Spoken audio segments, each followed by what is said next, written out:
I always say to people, like, the only way out of it is through it. And you have to be brave enough.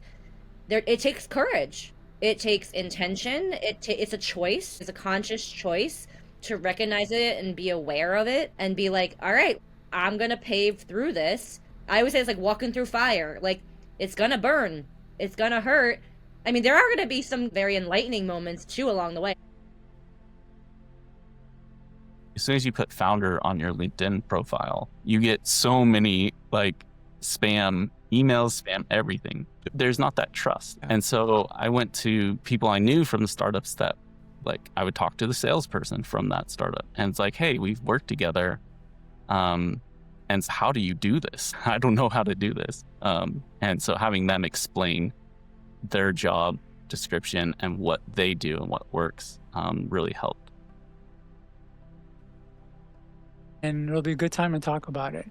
And as I mentioned, anytime we want to do something, that desire gets evaluated by resistance using a whole host of criteria. And there's many criteria resistance will evaluate, and I went through a few of them, including beliefs, comfort zones, self-image, authority issues.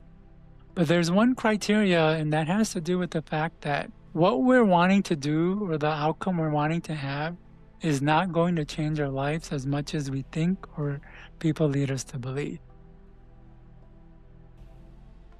Yeah, I was just going to say that push through is important, but the issue becomes, like you said, when it's the only option. That's where the issues come in, is we need to be able to push through and do the hard stuff, but we also have to use other tools too. And I think that's the evolution of this, that is a good thing. Because a lot of people also almost look at it the opposite way of, if you're going to use therapy and all these other tools, then you can't push through. And once it gets hard, you just quit. And that's not the truth. We can still do the hard things and go through the discomfort and the grind. We just have more effective ways of doing it now. I was very shy and I didn't see myself as a founder. I thought I was an operator, not founder material. I took 2023 to really do my interviews. And is there something there? Does it make sense? I didn't incorporate until later in 23 when I really started generating IP, and I wanted that under a proper organization. And then same thing, I didn't start building or we started playing around until late 24, even just I was not doing that full time. I was like, hey, how far can I go by still working with other founders, having part-time jobs or fractional roles. So it's been really full time on this since May of this year. And again, it was just the trigger of, it was not instant for me. A predisposition of thinking I was not founder materials.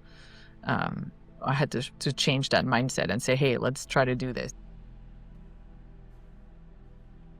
That it's not one-on-one. Where it is now, it's one-on-one because we have to build. But eventually, it's going to be thousands.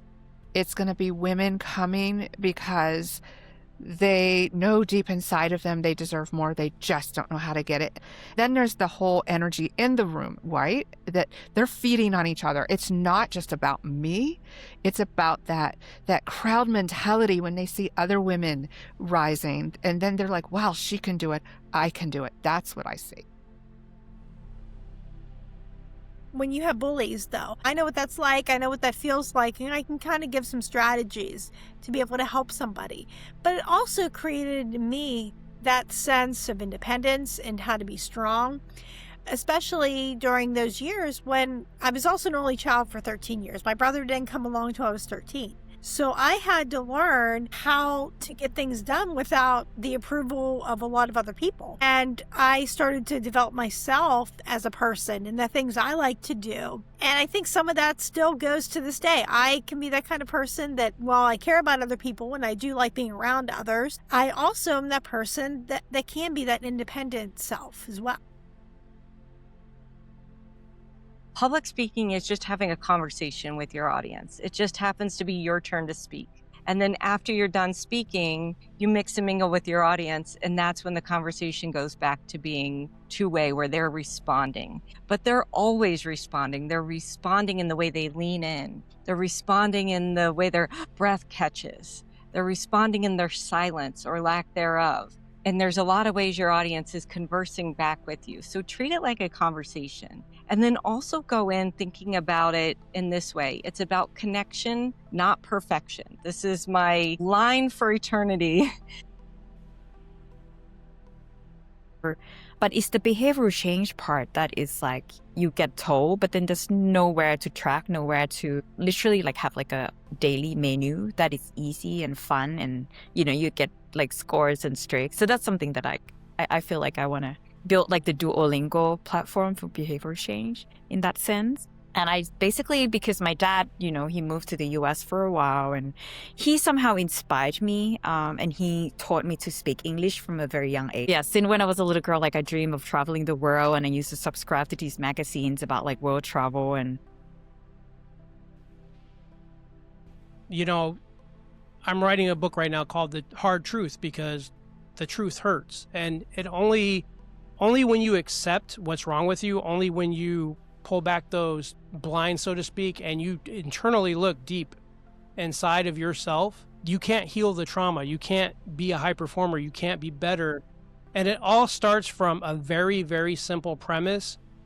My wife, my current wife, she used to say to me all the time, and I've probably said this on a billion podcasts now, I love you, but I love myself more. And I used to get pissed off. I'm like, I'm your husband. What do you mean you love yourself more? those three buckets, and maybe there's other reasons too, but those tend to be the main three for me. I'm able to internalize that and take a step back that it has nothing to do with me. And at the same time, through my spiritual awakening, I've realized having that self-love and knowing that it's not necessarily anything inherently wrong with you. It's just either something that's misaligned or it's something that's being projected onto you. And so that again too just falls back to not taking things personally.